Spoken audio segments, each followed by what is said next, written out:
Thanks so much for tuning in to Talking Point. I'm your host, Neeraj Shah. Well, you guys might accuse us of uh, talking to every IT company that is out there on the street, but just the performance given by most of them compels us to do that, and Happiest Minds is no different.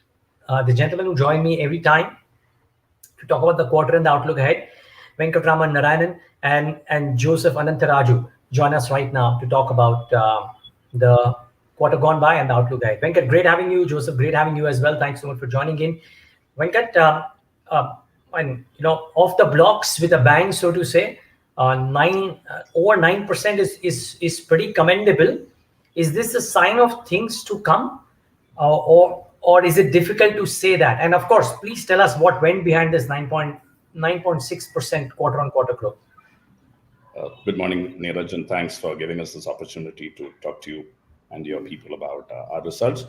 Yes, we have started the year on a very strong footing.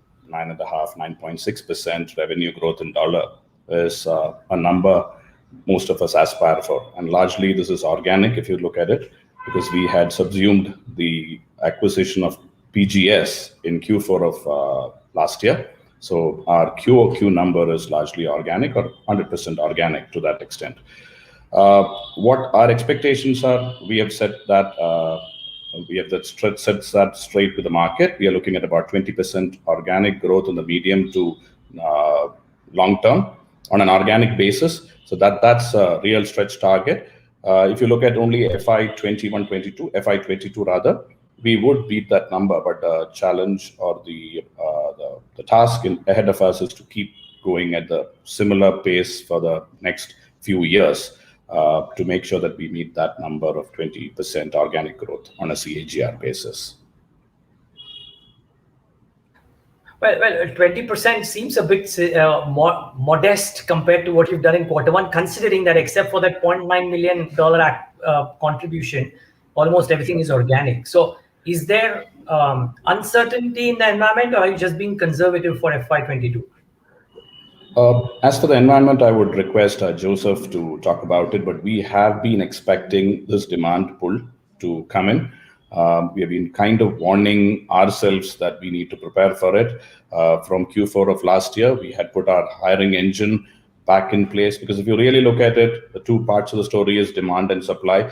Demand was there, and we were getting to see those green shoots or whatever you say from Q3 and Q4 of last year. We started preparing for it.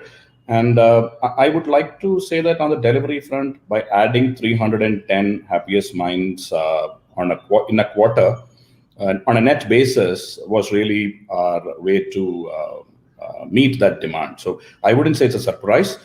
We are planning and we are hoping to see a similar demand uptick or maintaining the same numbers, similar numbers going forward for at least the next 3 to 4 quarters. Yes, 20% looks modest when you look at only the results or the possible results for FY22. But what we are saying is it's more like the medium to the longer term that we are looking to maintain a CAGR of 20% on an organic basis, Neeraj. Yeah, but just before I get to Joseph. So therefore, you are saying that 20% is definitely achievable. The growth may actually surpass that as well. Because frankly, I mean, Venkat, the ask rate for a 20% for FY22 is really very, very modest. If you do that, maybe people, or you yourself might be disappointed. Yeah, FY22, absolutely. You are right on spot. And we are not letting go of any demand for sure. And that 20% is not a bar that we set for ourselves. We will go much higher than that if you really aspire for it in FY22. But for the longer term, we have to see how this industry stabilizes. There are peaks and troughs, and there are points of stabilization as well. So we have taken into account all of that, and that's how the long-term number of 20% has been put forward, Neeraj. Yeah, no, a fair point. And fortunately or unfortunately, on the periods of the troughs, people will forget that you have all across told them that expect 20% CAGR. People will say, "Arey, last year itna tha, is there, itna kyun nahi hai?" Any which ways. Absolutely. Joseph, comment on the demand environment, because it looks solid for most part for most companies which are not even a patch on the digital side as you are. How is it looking? Yeah. So, we talked about Q1 performance, and I want to give a little bit of color, which also portends for Q2 and maybe rest of the year, Neeraj. If you look at our Q1 performance, I think what was happening is cutting across various verticals and geos, we saw growth in absolute terms. You may see some upticks and downticks in percentage of revenue because the overall revenue grew a fair bit. And if you had a smallish growth, your percentage or proportionate share, whether it's a vertical or geo, would have come down. So that was a positive sign, seeing a secular growth across verticals and across geos. And in terms of the demand environment, we continue to see a lot of investment going in, again, cutting across verticals. Though you could say that some verticals are maybe they planned for it a little earlier, and therefore they've been faster off the blocks in terms of starting initiatives and accelerating the spend.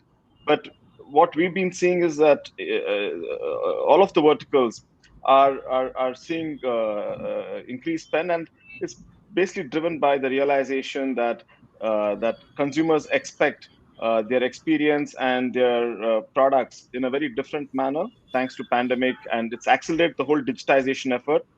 And companies have realized that what they plan to do in 4 years needs to be done earlier, and those that hadn't started, to survive, they have to get going with their digital initiatives. And that's the demand that Venkat was talking about. So we're seeing demand that can be sustained surely for FY 22, hopefully beyond that as well. What about Joseph? What about verticals? Because again, out there, while for example the standard verticals of BFS have looked mixed bag for or patchy for some and very strong for some, I'm still getting mixed cues, particularly about BFS, particularly about NA, and then of course those might be the standardized verticals. Depending on how you categorize some of these, how is it shaping up for you within geographies and within areas, particularly, of course, with specific color needed on BFS? Okay. So I'll take BFS last. I'll spend maybe a minute on that. But in terms of Q1, the verticals where we saw increased revenue and traction were edutech, media entertainment, high tech, and retail. And there were some specific factors driving that drove the growth in these segments. If you look at retail, last year the overall grocery industry grew by 12% as opposed to typical 1 to 2%, and most of it moved online. So a lot of expenditure and investments on how to use data, AI, process automation that's happening in the retail industry. Edutech across the board, most of the education providers were not really ready for this level of remote learning and digital learning. And so they're trying to bridge the gap between online and in class, because you need to have a hybrid environment. You need to make sure that the kind of in class experience that you had, you need to provide it in a virtual manner. And also the gaps, especially in K-12, the gaps that you have for remediation, it's very different if you're in person and if you're online. So your learning platforms, etc., have to be different. So it's quite a bit of investment happening to bridge these gaps. Digital media, as you know, streaming platforms, they've really taken off, and all the major studios, broadcasting companies are investing heavily. And some of our offerings map on very well around data analytics, AI, etc., cloud to the space. High tech, underpins all of these digital transformations, so that is doing well. Now coming to BFSI, we've been focused more on the mid-market segment, taking some of the SaaS platforms and helping the community and the smaller banks. And so our experience may not be as reflective of the overall industry. We've been flattish for Q1 in the BFSI segment, and here again we have a large customer in Europe, where we finished the first phase of the transformation. And now they're looking to expand their And so a little bit of a gap, which led to flattish revenues. But this is an area which we've taken up as a focus in terms of building more depth from a vertical perspective, and build more heft and increase the revenue. So BFSI is an area that we will be focusing on going forward, with specific focus on fintech, because that's where we'll be able to differentiate.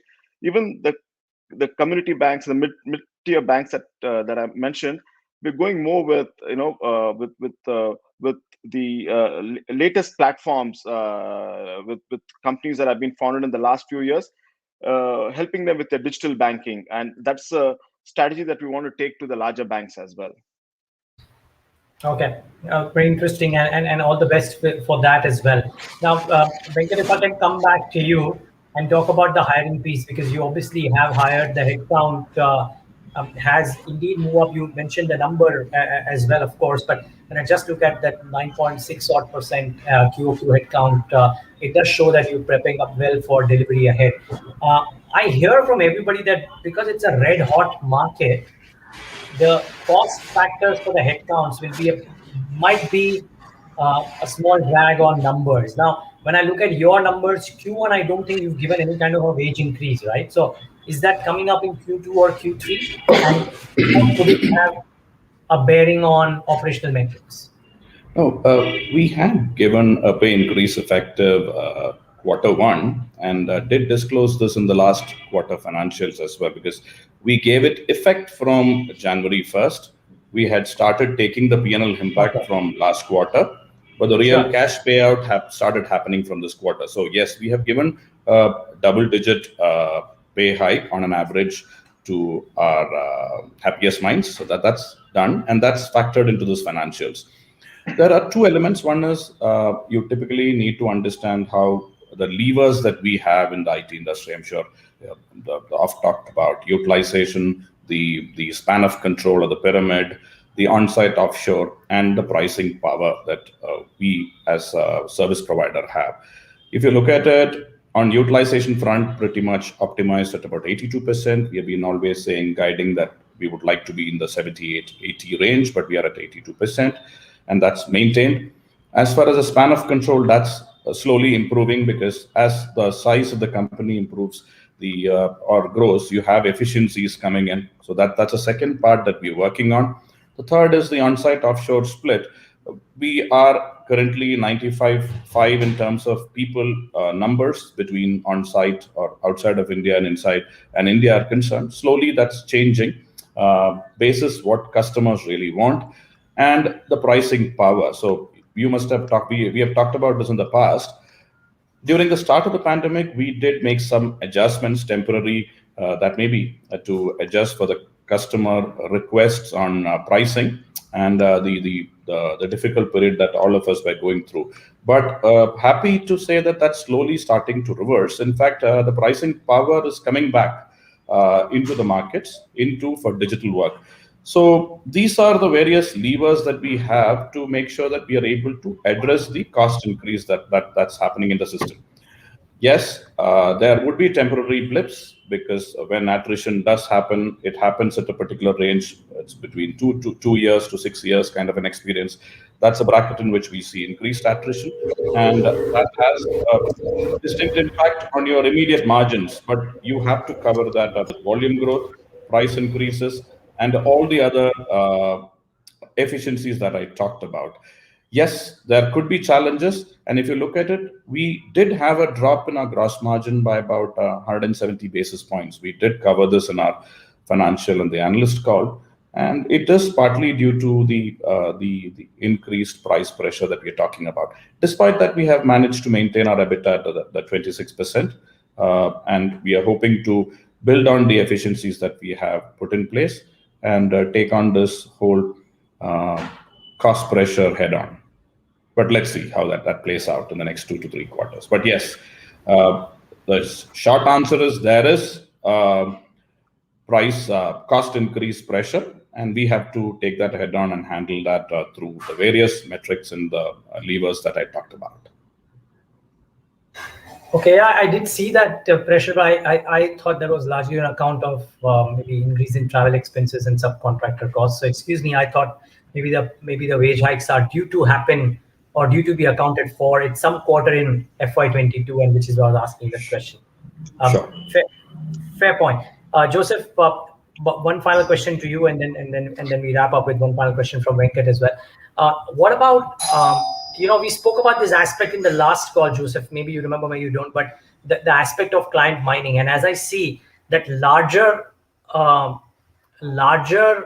or the bigger client number for you keeps on increasing every quarter, and every note that I read speak about the possibilities of this increasing client mining. Now my question to you is, are you already showing some signs of that which people are maybe not reading, or maybe I'm not reading, or will you actually show telltale signs of that in the quarters to come?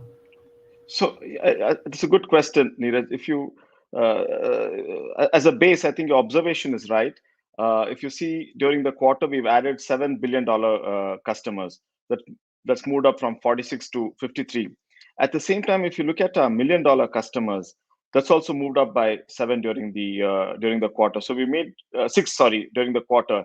So there's been a fair bit of concerted effort, which has resulted in tangible outcome from point of view of size of customers. And overall, if you again see average revenue per customer, that's also ticked up a fair bit over the last 3-4 quarters, and it has shown a consistent increase quarter on quarter. And this is an area that we will continue to focus on. We've seen the median revenue per customer move up. We've also seen number of customers. If you break down the $1 million and the 1 to 3 and 3 to 5 further, we've seen movement upwards in terms of number of customers if you further subsegment it. And so there are tangible outcomes, as well as there is movement that we are internally tracking. Just to add a few numbers to what Joseph mentioned, Neeraj, 90%, our repeat business continues to be at 90%. The average size or revenue per customer has moved from 630,000 to 750,000 year over year. That's a significant jump. Our share of business from global billion-dollar corporations has ramped up nicely and significantly. Now we count 53 customers, billion-dollar corporations in our customer base, like Joseph mentioned. And so we also track the contribution from those customers to our overall top line. That's something that's increasing. So all the metrics that Joseph mentioned really supports the customer mining that we have been talking about all this while. Okay. Well, maybe that and then a few other pointers help you sustain this tremendous growth that you're showing. Gentlemen, both of you, thank you so much for speaking to us today and giving us some sense of how quarter one went by. Look forward to talk to you in the next quarter. Thanks, Neeraj. Happy to be here. Thanks, Neeraj, and keeping our fingers crossed. Yes, the pleasure of having you is ours. Thanks for tuning in. Thanks for joining in, rather, and viewers, thanks for tuning into this conversation.